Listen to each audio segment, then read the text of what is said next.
Buenas noches a todos, bienvenidos a W Ver y Rever. Hola Nati, ¿cómo estás? Hola Nico, buenas noches. Buenas noches, ¿estás preparada para hacer lío? Estoy preparada para todo. Ahí está, para todo. Hoy te vamos a mostrar cómo se monta el nuevo relato K. El discurso oficial es que la coalición de gobierno está unida y que gestiona con eficacia en medio de uno de los peores dramas económicos y sociales de la historia de la Argentina, que es la pandemia. Va a estar con nosotros un artista distinto, que se anima a hablar de todo, que ha actuado en los 90 en el menemismo con los Bottom Tap, que después se hizo más famoso en Bailando por un Sueño. Es Aníbal Pachano, que nos va a ilustrar con su particular mirada. Y además vamos a hablar con uno de los filósofos más cultos y lúcidos de la Argentina, es Tomás Abraham, que acaba de publicar un libro muy interesante que se llama La Matanza Negada, que habla de todo. Vení, acércate. Vos, vení. Al final del programa voy a contar un dato secreto. ¿Vos podés creer que una municipalidad quiera hacer una empresa? Pasa, tengo los documentos ahí, los tiré cuando entré. Es en Río Gallegos, Santa Cruz. No te voy a dar más datos. Una municipalidad hecha empresa. Increíble. Vamos a hablar ahora de un poco de actualidad. Seguimos dando vueltas en la calecita del COVID-19 y los gobiernos, los diferentes gobiernos y sus planes para atacar la pandemia, que nos van adelantando de a poco y nos van a veces asustando y no tanto. La crisis es muy profunda en la Argentina, muy profunda. Este dato nunca hay que olvidarlo. Nunca. La mitad del país es pobre. La mitad del país es pobre. La mitad. Y 7 de cada 10 chicos de 0 y 14 años, o sea, recién nacidos hasta los 14 años, que viven en el conurbano, son pobres. 7 de cada 10. Hoy se conocieron los nuevos datos de los contagios y de los muertos, supuestamente del día, aunque hay un desfasaje. Pero el gran... no es un número, porque son personas. El gran dato es que la pandemia mató en menos de un año, acá en la Argentina, a 71.000 vecinos nuestros, familiares, argentinos. 71.000 argentinos ya no están. Y hay una pregunta que es como una inquietud, genera como algo en la sociedad. ¿Qué nos va a pasar? ¿Nos están cuidando de verdad? Van a volver a haber anuncios del gobierno y va a haber más restricciones. Esto va a ser el viernes, ya te lo voy a contar más adelante. Vamos a vivir un 2021 muy parecido al 2020. Faltan vacunas, hubo un vacunatorio VIP que el gobierno quiere olvidar, pero que la gente no se olvida. ¿Van a llegar vacunas? Sí. Entre este viernes y el viernes que viene, según información muy fidedigna de varias fuentes oficiales que además consultaron con laboratorios y con los AMS, van a llegar 4.800.000 vacunas. Son de AstraZeneca. ¿Alcanzan? No. Esto es un dato extraoficial. La Argentina necesitaría vacunar a 6 millones de personas por mes de acá a la primavera. No alcanza. Hay pobreza, hay enfermedad, hay cada vez más conflictos sociales. En Lugano está ocurriendo ahora una situación inédita en la Argentina, una postal que jamás ocurrió en el país. Está entrando un grupo de élite de la Policía Metropolitana a un barrio construido por la Madre de Plaza de Mayo, que en esto no tiene nada que ver, que fue tomado por un grupo narco de otra zona. Es gente muy entrenada, con francotiradores. Ya hay detenidos y esto es algo nuevo. El narcotráfico en la capital federal tomando un barrio y la policía alrededor. Hubo jueces que, como Bartomeu, por ejemplo, que frenó los allanamientos que recién ahora se pudieron activar gracias a Julián Ercolini. Y además de todo esto, de la crisis económica, están nuestros chicos, o buena parte de nuestros chicos, sin nada de educación, y muy tristes y muy estresados según la Sociedad Argentina de Pediatría. Obviamente en toda la sociedad hay una especie de desazón, de tristeza y de estrés. Esto hay políticos que lo están midiendo, aunque es un cálculo frío de la política, pero es así, para ver cómo captar el voto de gente que está muy desesperanzada. En este escenario, ¿qué van a hacer desde el poder? Mirá, lo que te voy a decir no es de marcianos, son terrícolas argentinos. Los Kirchner, hoy, en medio de todo este panorama, están enfocados y siguen enfocados en pelearse con el ministro de Economía Martín Guzmán. Copán hace A o dice A, ellos hacen B. Con el campo, por el cierre de las exportaciones de la carne, con el FMI, con las familias que quieren educación, con las familias que piden menos restricciones, con diferentes actividades de la economía, con la justicia, con Macri. Y el principal proyecto hoy del oficialismo, impulsado por Cristina Kirchner y su hijo, es reformar el Ministerio Público Fiscal. A vos te va a parecer esto completamente extraño. Es el lugar, la Procuración General de la Nación, donde trabaja el procurador, que es el jefe de todos los fiscales. ¿Por qué quieren reformar? Porque quieren sacar al actual procurador interino, Eduardo Casal, con una nueva ley, porque el jefe de todos los fiscales se elige con los 2/3 de los votos del Senado. Esto es importante, aunque parezca un poco difícil de entender. El procurador es el jefe de todos los fiscales. Por la Constitución, por las leyes, se elige con 2/3 de los votos de los senadores. Como a Cristina Kirchner no le gusta el procurador que postuló el presidente, Alberto Fernández, ella quiere a un nuevo procurador y quiere que se vote por mayoría simple.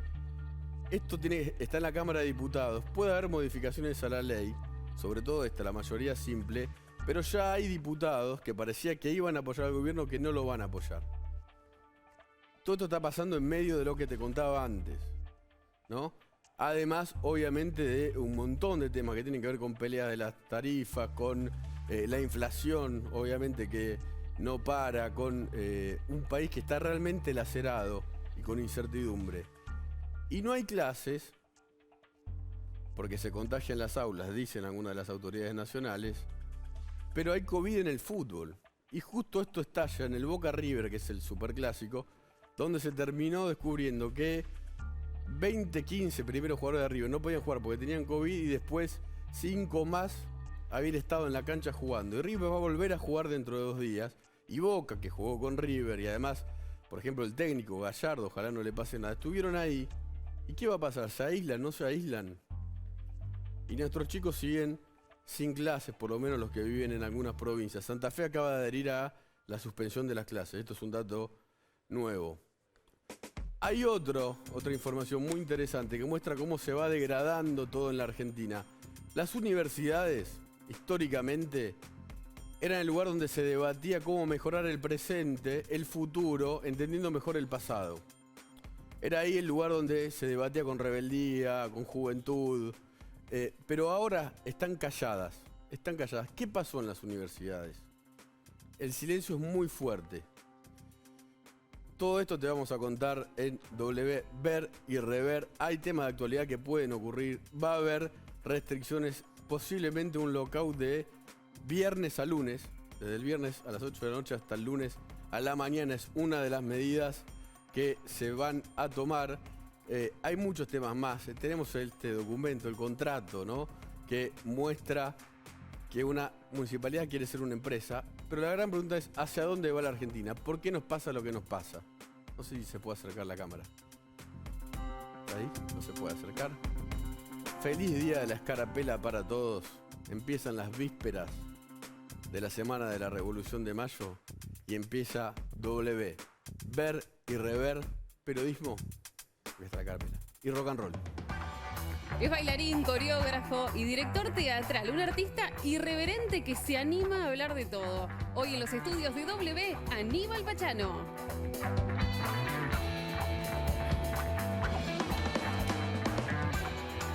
Hola Aníbal. ¿Qué tal? Buenas ¿Cómo noches. te va? Un placer. ¿Cómo te sentís? Yo estoy bien de salud. A veces tengo algunos bajones así que te agarran. Y preocupado también por todo lo que está sucediendo. Me parece que hay como, no sé, como que hay como mucho enojo y mucha bronca. Y me parece que eso le hace daño al alma de las personas. Y fomentar ese odio y ese rencor y esa... Yo no quiero llamarla grieta, sino el no encontrarse. Sí. Esa confrontación sin sentido. Digo blanco, pero yo pienso verde y hago verde, pero pienso blanco. Hoy, por ejemplo, el presidente dijo, ¿vieron que tenían razón, que yo tenía razón? por cerrar las aulas porque ahora la ciudad de Buenos Aires cerraría el secundario? Sí, juegan al fútbol. Sí. Y Yo llevas a la Copa detesto el América. fútbol, por suerte. Yo no soy futbolero. No soy un futbolero. Pero la verdad que son como incoherentes en algunas cosas. Y me parece que lo peor, mi sector es el sector artístico en el cual vamos a entrar en 1 año y medio más 2019. Ya veníamos con problemas serios de trabajo, de cómo se generaba una obra teatral, y se han cerrado con todos los protocolos a favor, con gente que ha invertido mucha plata para hacer esos protocolos, donde no hay un contagio que se pueda decir públicamente se provocó en el teatro fulano de tal, donde tuvimos que juntarnos un montón de artistas. Con Mosquito Sancineto hicimos artistas solidarios para poder ayudar a dar de comer a los compañeros. ¿Qué pasa en una sociedad que no tiene arte? Y yo creo que el arte sana. Y acá se hace todo lo contrario. Acá se destruye el arte. Y me parece que hace muchos años que viene sucediendo. Y que no es de un gobierno o de otro. Creo que yo te diría desde los milicos. Yo estudié, entré en el 73. Sos arquitecto. Soy arquitecto.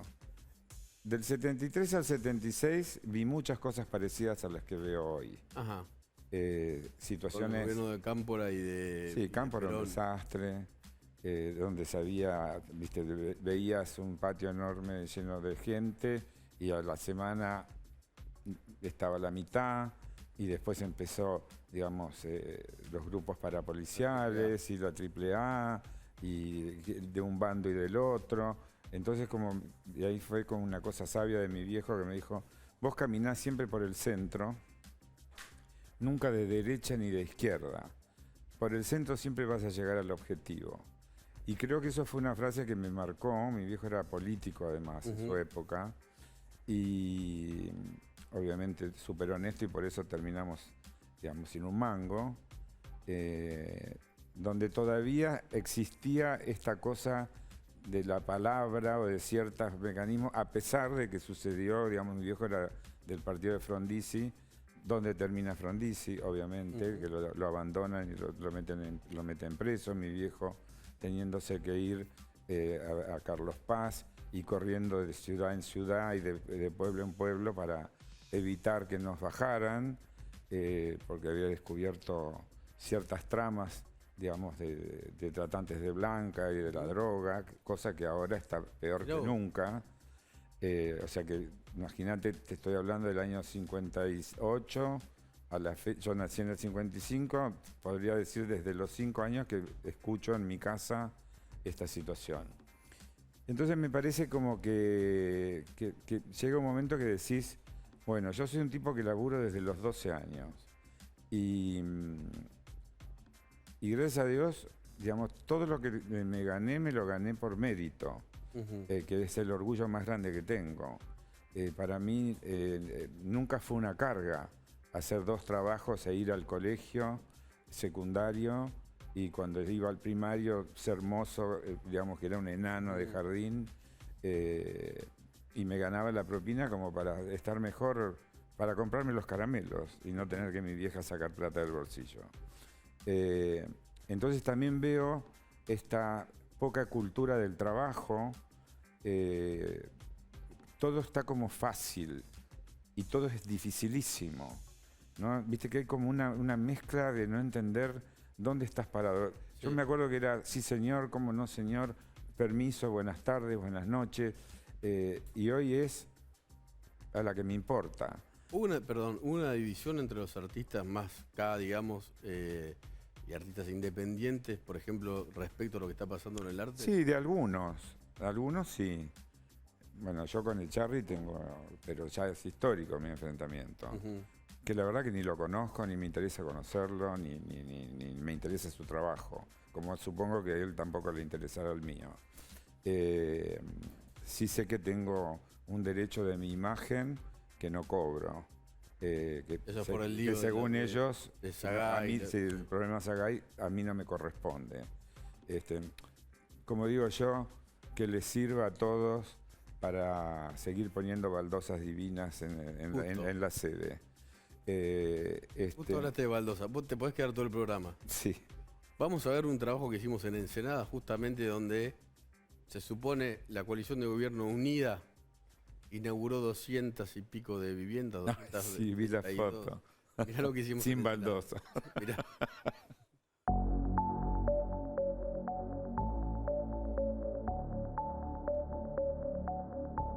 Bueno, la verdad que es un lujo tenerlos a todos acá. Tener al señor presidente, a la señora vicepresidenta, a los ministros. Estamos en Ensenada, en el lugar en el que el 5 de mayo la coalición de gobierno sacó su supuesta foto de unidad para intentar demostrar que no están peleados, cuando en realidad está pasando lo contrario. Estuvieron Alberto, estuvo Cristina Kirchner, estuvo Axel Kicillof. Pero hay una cosa muy curiosa, mirá, el acto lo hicieron dentro de un barrio que en realidad no es un barrio. Todavía no está terminado. Desde el 2008. No se puede tocar timbre en estas puertas como hacemos siempre, pero mirá esta.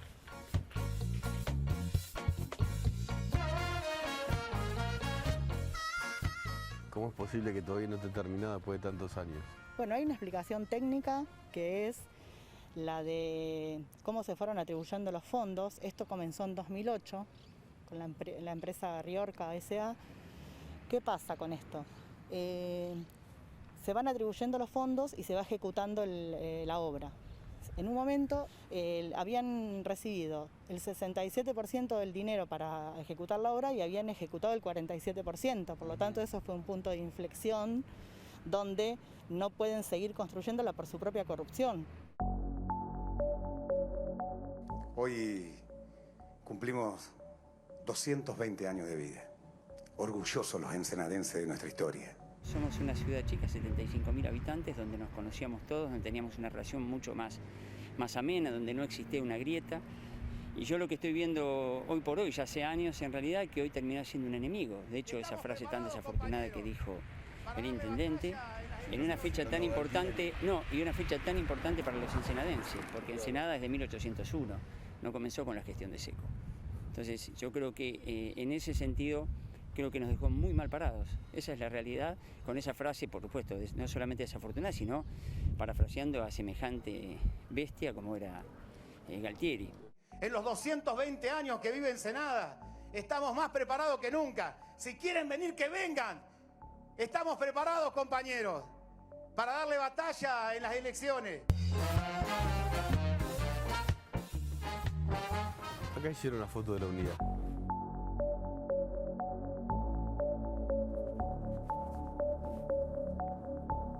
Con la presencia del señor presidente de la Nación, Alberto Fernández. Es bastante raro, impresionante que se haya armado tremendo acto en un lugar que no está terminado, no tienen ni techo las casas. Cuando hicieron el acto, esto no había tenido ningún avance. Es decir, no es que el acto dio un inicio al avance de las viviendas. O sea, el día que hicieron el acto, ese mismo día las viviendas estaban como en 2015.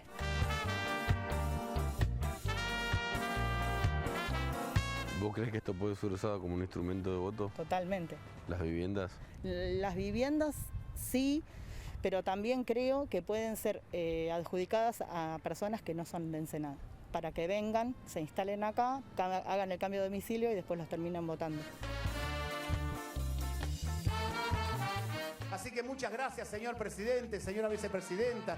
Gracias por estar en Ensenada. Lo valorizamos tremendamente.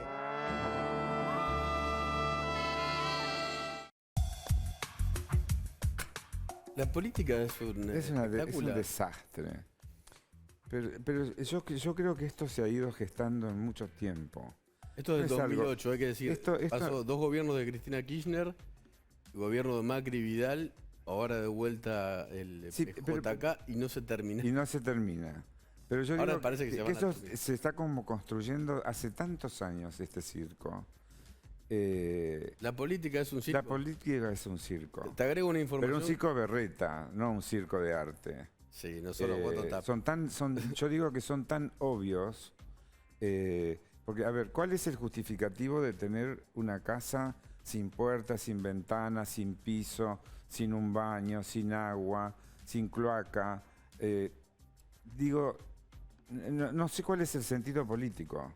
Si alguien me lo puede explicar, yo lo podría entender claramente porque intelectualmente puedo entender.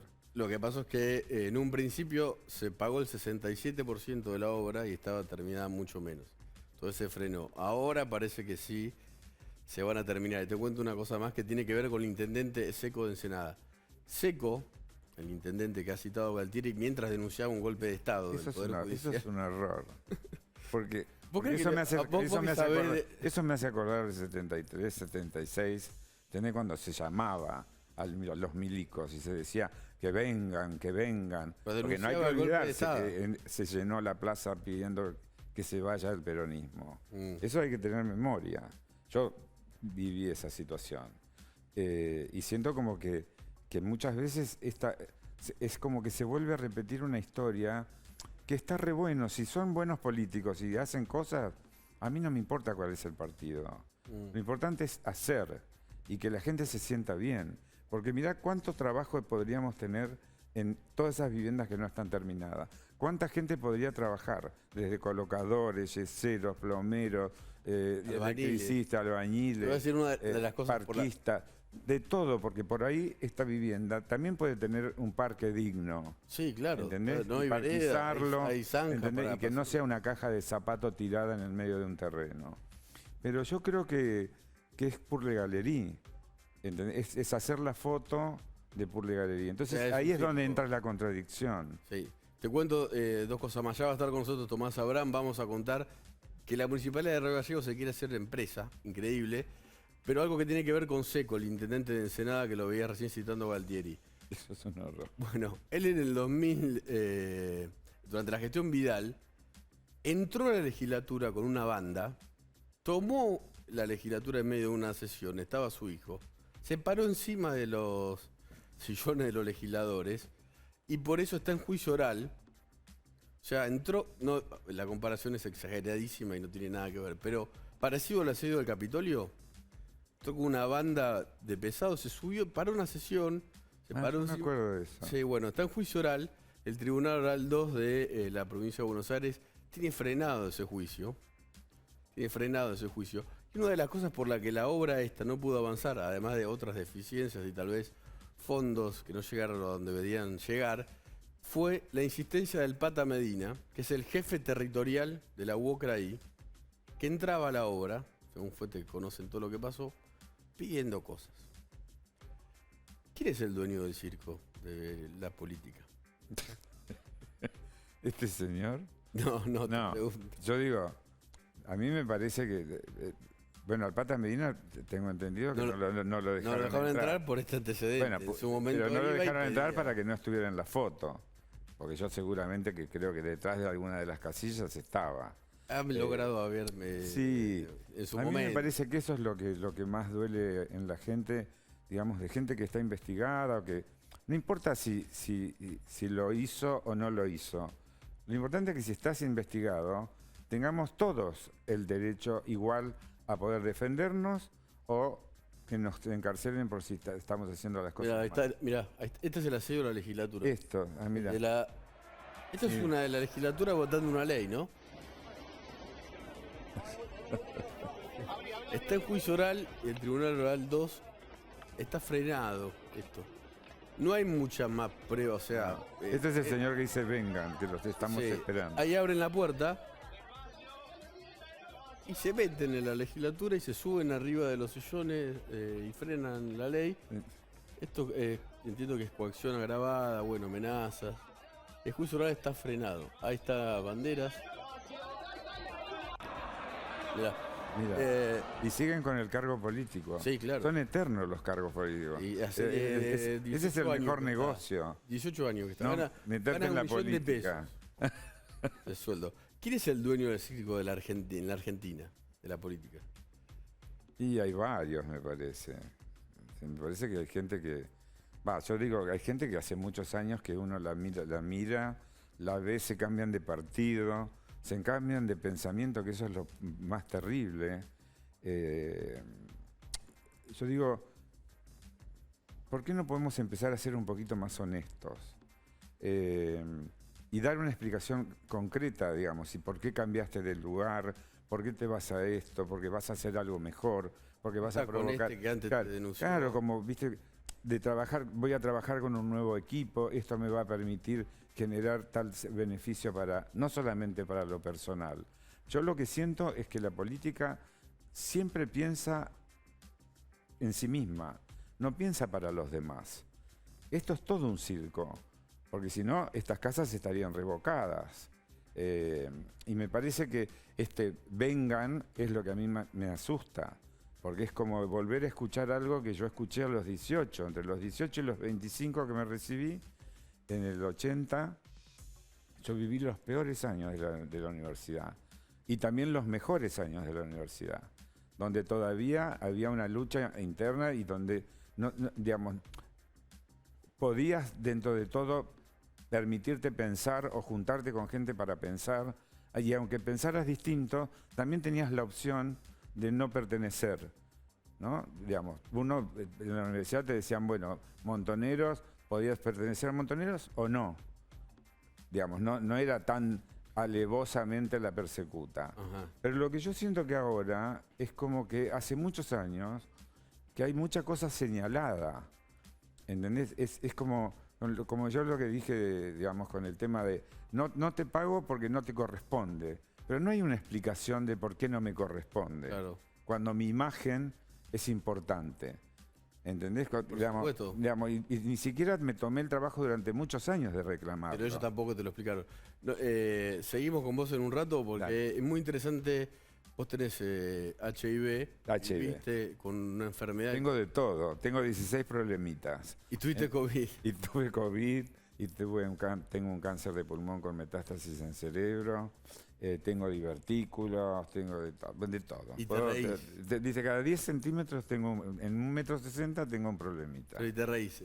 Sí. Eso puede estar bueno. Sí, hay que reírse y hay que tomarlo desde el mejor lugar, con alegría. Ahora hablamos de eso. Y después te voy a compartir con vos un video que muestra cómo las vacunas en algunos lugares se reparten en carreta. ¿De verdad? No te puedo creer. Sí. Es Zulki. Es Zulki, hay la palabra Zulki que me encanta.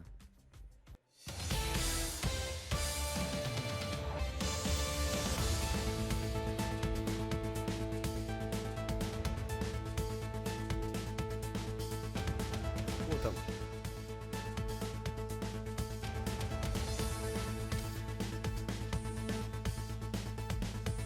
A ver, hoy fue el día récord en número de casos, más de 35.000 y más de 734 muertos. Entiendo qué es lo que está pasando en el poder, cuáles son las medidas que se están preparando y no nos están diciendo.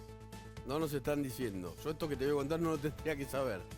Hoy estuvieron reunidos el jefe de gabinete de la Nación, Santiago Cafiero, con la ministra de Salud, Bisotti, con el ministro de Salud, porteño Quirós, con el ministro de Salud, bonaerense Goyán, con los dos jefes de gabinete de cada uno de los distritos, el bonaerense Bianco y el porteño, de Miguel, y hubo un principio de acuerdo, o sea, va a haber una tregua, van a volver a trabajar coordinadamente.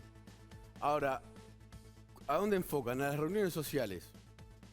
Y esto no trascendió, o no lo dijeron oficialmente, pero una de las medidas que está bajo estudio, entre otras, esto podría cambiar con el paso de los días si bajan los casos o no, pero todo parece indicar que no van a bajar lamentablemente, es cerrar cualquier actividad, o sea, de vuelta un aislamiento total, pero que empiece los viernes después de las 8 de la noche y llegue hasta los lunes a la mañana bien temprano. ¿Para qué?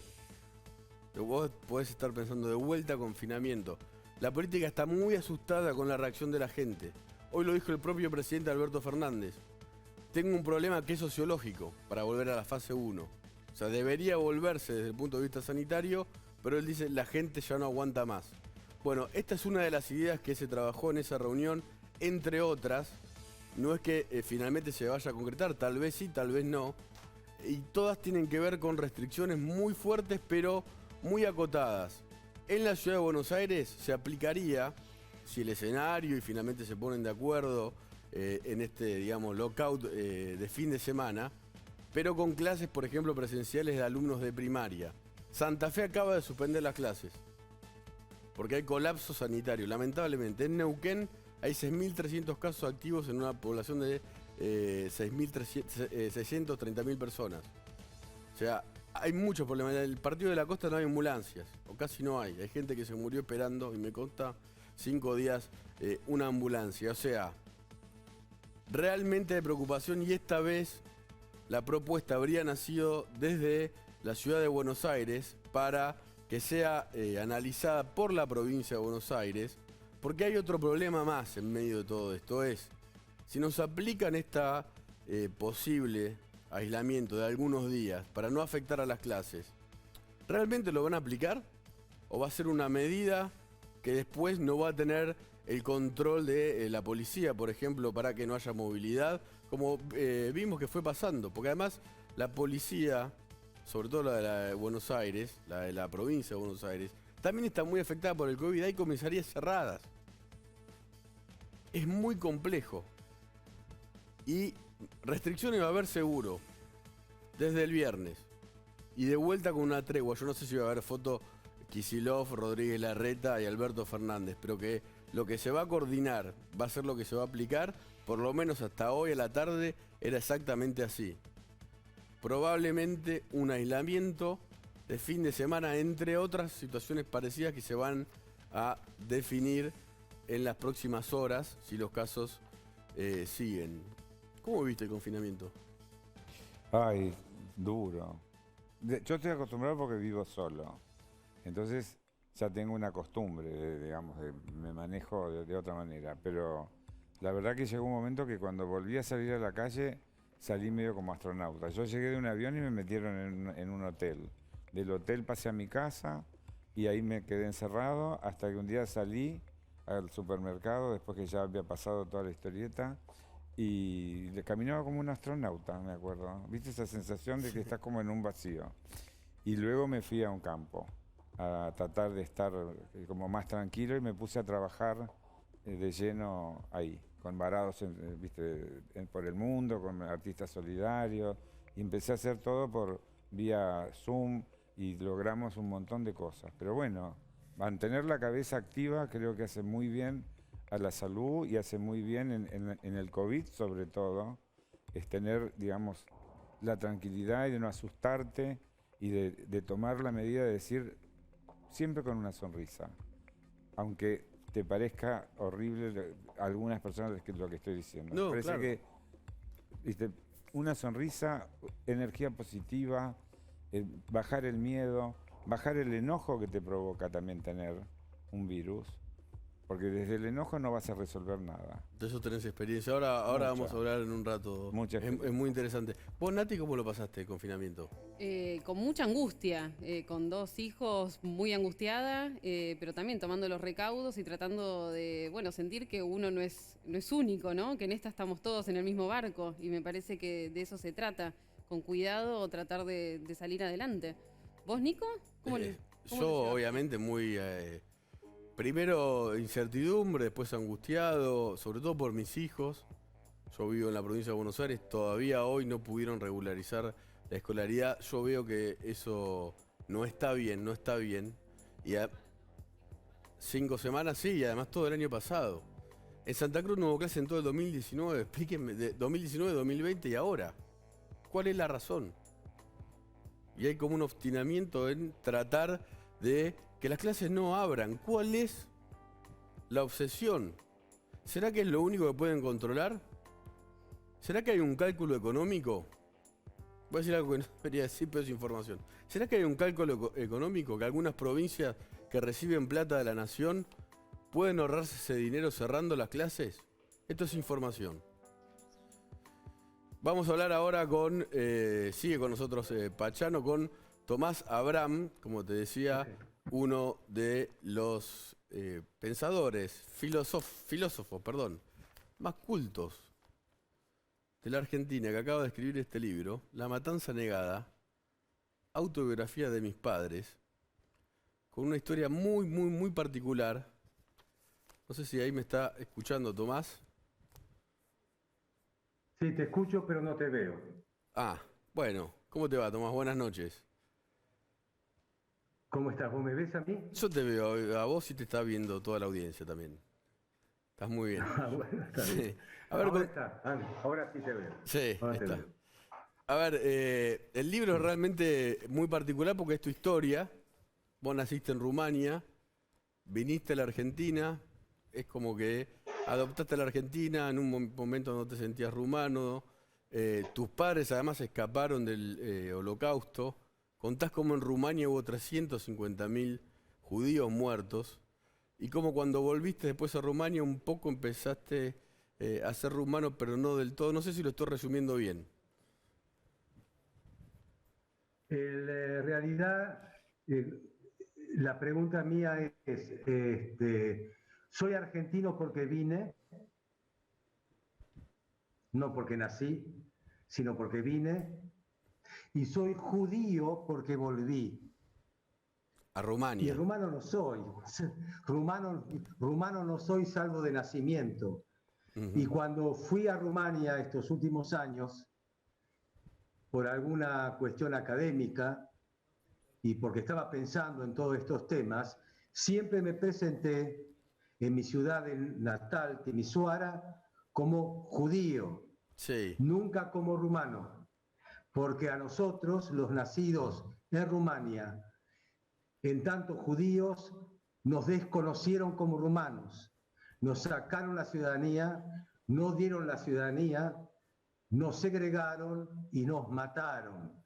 Por eso cada vez que voy a Rumania, ahí me presento como judío y eso despierta cierta inquietud. Sí. También me pasó esto mismo en Budapest, cuando fui a dar una conferencia. Budapest es otra ciudad de Hungría en la que también me presento como judío.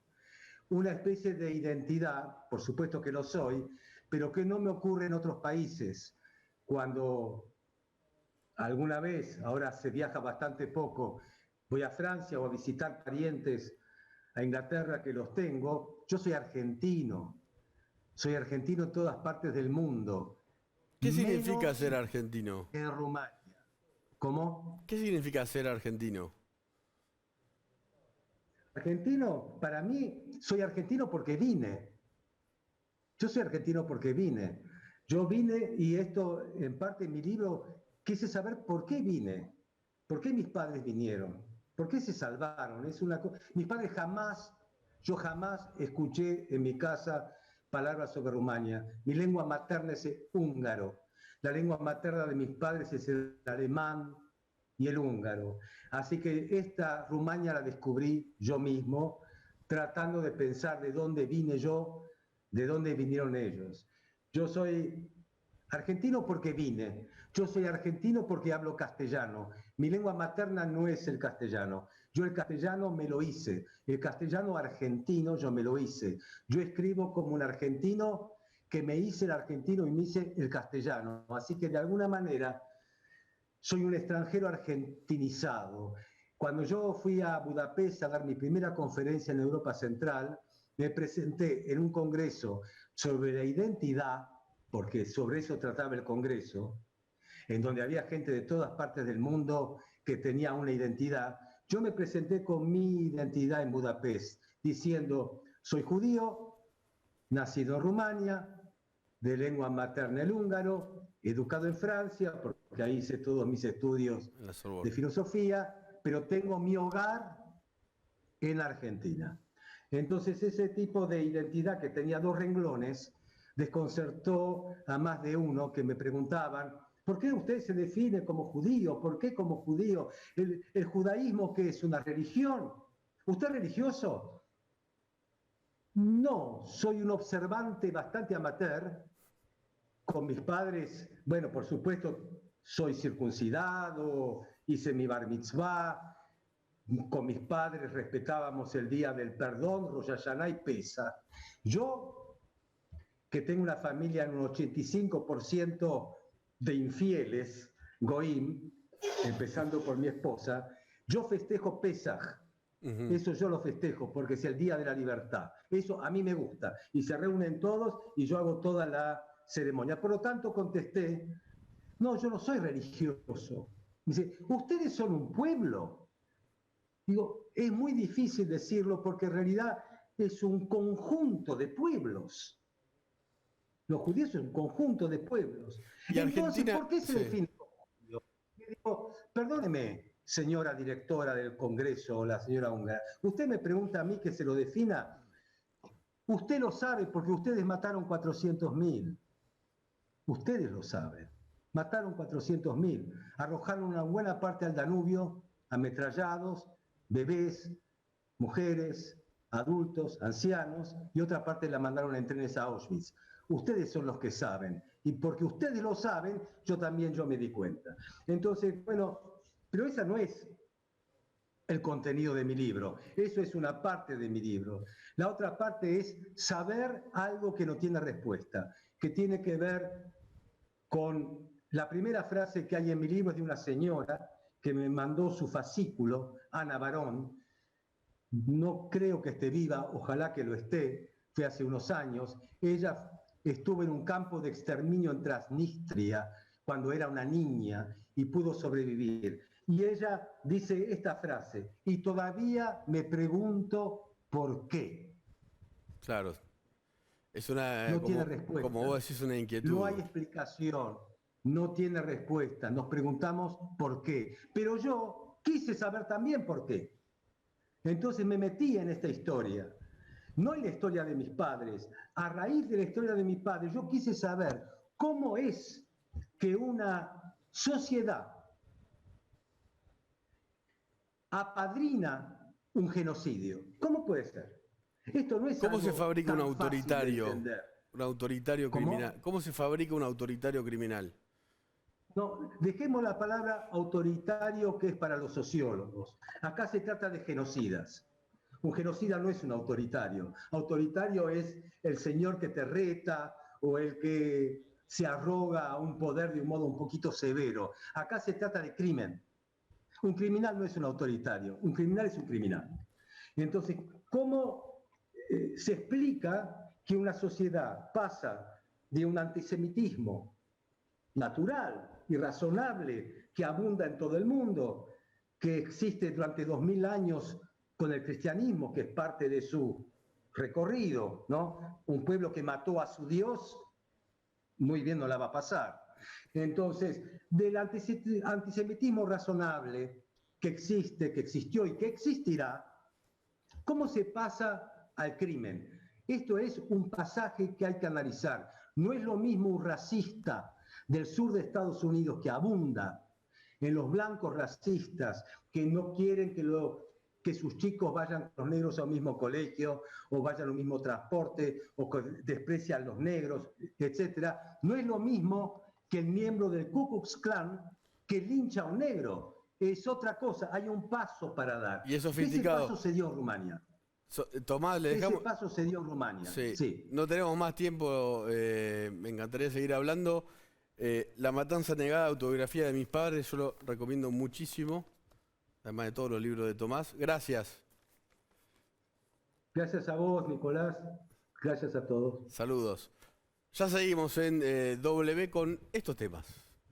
Quédate ahí porque hay más. En instantes después del corte llega Martina Vera con la locura de producir, vender y comprar carne en la Argentina. No te vayas porque está el dato final. La municipalidad de Río Gallegos quiere ser una empresa y además está el señor Aníbal Pachano, que todavía no se fue. Le agradecemos. Y viene Martina Vera con el tema de la carne. Ya volvemos.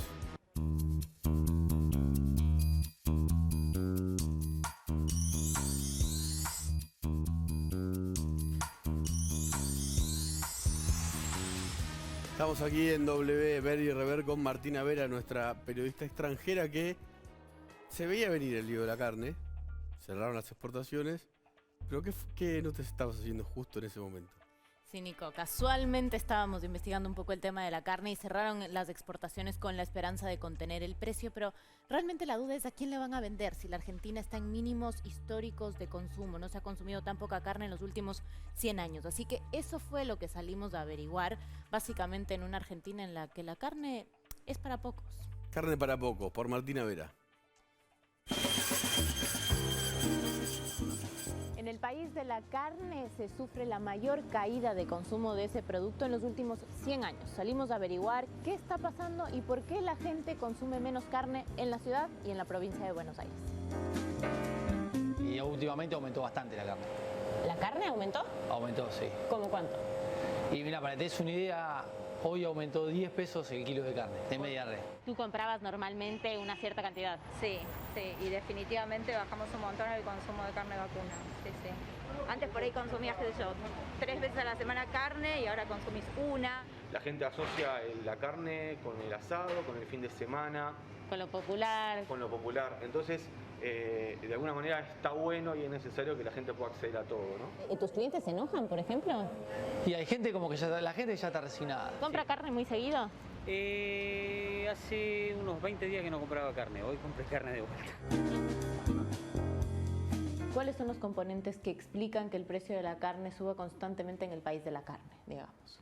El factor fundamental es la inflación en todos sus rubros.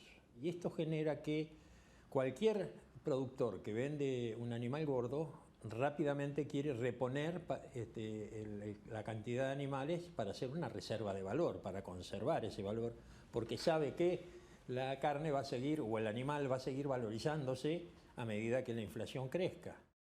De hecho, por ejemplo, con el asado tuvimos que dividirlo en dos, utilizar unos bordes, ponerlos en oferta y en las partes del centro cobrarlas al precio que corresponde, como para intentar que la gente digamos que no pueda acceder a un asado premium de alguna manera. O sea que comer carne es un lujo, básicamente. Sí. Tengo la suerte de tener un trabajo en el que todavía me puedo permitir comer carne, por decirlo de alguna manera. Hoy los argentinos están comiendo más pollo que carne. Como cerdo, no tanta carne de vaca, pollo. Nos llamó mucho la atención ese cartel que está ahí afuera que dice tarjeta de crédito, 3 cuotas sin interés. Sí. ¿En qué consiste eso? Porque es la primera vez en mi vida que yo veo que te ofrecen comprar la carne en cuotas. Digo, la gente no le alcanza, te pide, si empezaron una vez, ¿te puedo pagar en cuotas? ¿Tenés cuotas? No. Bueno, y empezamos a hablar con mi hermano. Dijimos, me dice, ¿y si ponemos cuota? Bueno, le pusimos cuota y la verdad que compra más de lo que nosotros imaginábamos la gente de la carne de cuota. El gobierno lanzó un plan reeditado del Carne para Todos, que a su vez es una versión también reeditada de varios planes anteriores. Puso sobre la mesa 8 millones de kilos de carne, 11 cortes en hipermercados y solamente también en el mercado central. Pero, ¿sirve realmente esto? En realidad equivale apenas al 3% de lo que se consume mensualmente en la Argentina. En la Argentina se consumen cerca de 230.000 toneladas y sigue este programa centralizado casi en forma exclusiva en lo que es el conurbano, a través de las grandes cadenas de supermercados y alguna que otra cadena de frigoríficos. Es un programa que de federal tiene muy poco o nada. Aprendimos a vivir así, con inflación y con los precios. Es más, recién compro y le digo al chico, ¿en serio ese precio? Sí, me dice, aumentó y este es el corte más barato. ¡Wow! Dije yo, porque nada, no lo podía creer. Carne para pocos. ¿Qué es lo que más te impresionó, Martina? ¿Sabes qué, Nico? Muchas de las personas que salían comprando carne no querían darnos notas porque se avergonzaban de comprar carne. No salían de robar un banco, salían de comprar carne. Y ahí va toda esta pregunta, ¿no? ¿A quién va a beneficiar el asunto de la prohibición de las exportaciones? ¿Realmente va a ayudar a esa gente que no puede acceder a la carne a acceder a esa carne cuando se trata de un plan reeditado de algo que ya ocurrió y cuando ocurrió aumentó el precio? Claro, aumentó el precio en un 300%, se perdieron 12.000 cabezas y se perdieron 12.000 empleos también. Si no les beneficia a ellos, beneficia a los productores. Me imagino que difícilmente, ¿no? Porque los productores no solamente quedan mal en los mercados internacionales, sino que no tienen previsibilidad, no saben si pueden invertir o no, y me imagino que tampoco beneficiaría o corrígeme si me equivoco, a los carniceros, que ya vemos que fían carne, permiten pagos en cuotas y además a ellos no les llegan los planes del gobierno que supuestamente hace accesibles 11 cortes porque solamente se destinan para la mesa de los argentinos, decía el presidente. Gracias, Martina. Te dejo una pregunta antes del corte, Aníbal, que me está escribiendo mi esposa, además, que dice que te está viendo y quiere escuchar cómo pasaste vos toda esta cuarentena teniendo un virus y además después teniendo el otro, el COVID. Respóndela ahora. ¿Te la respondo ahora? Sí. Bueno, yo en el año finales del 99 me entero que soy portador de VIH. Y a partir de ese momento estuve medicado con un cóctel que fui pasando por varios para ir mejorando la calidad, se iban mejorando los productos y sobre todo lo que, digamos, cuando entró ese virus en mi cuerpo, lo que pensé era que tenía que ponerme positivo y que tenía que ponerme, digamos, con fuerza para no decaer en una depresión. Y creo que a partir de eso empecé como a entender que cuando uno traspasa una enfermedad que desconoce, lo primero es informarse, digamos, después hay que cuidarse, aprender a cuidarse uno y a cuidar a las otras personas. Tenés que tomar un remedio en determinado horario, ser constante, cuidarte, tratar de no lastimarte, de no lastimar al otro.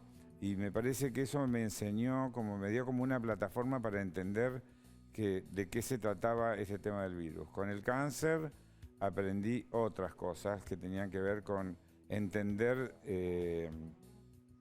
por qué me había sucedido y no esta cosa de que por qué me tocó a mí. Nos puede tocar a cualquiera. Lo importante es entender que uno pueda estar en un equilibrio emocional, balancear y sobre todo ir siempre a lo positivo.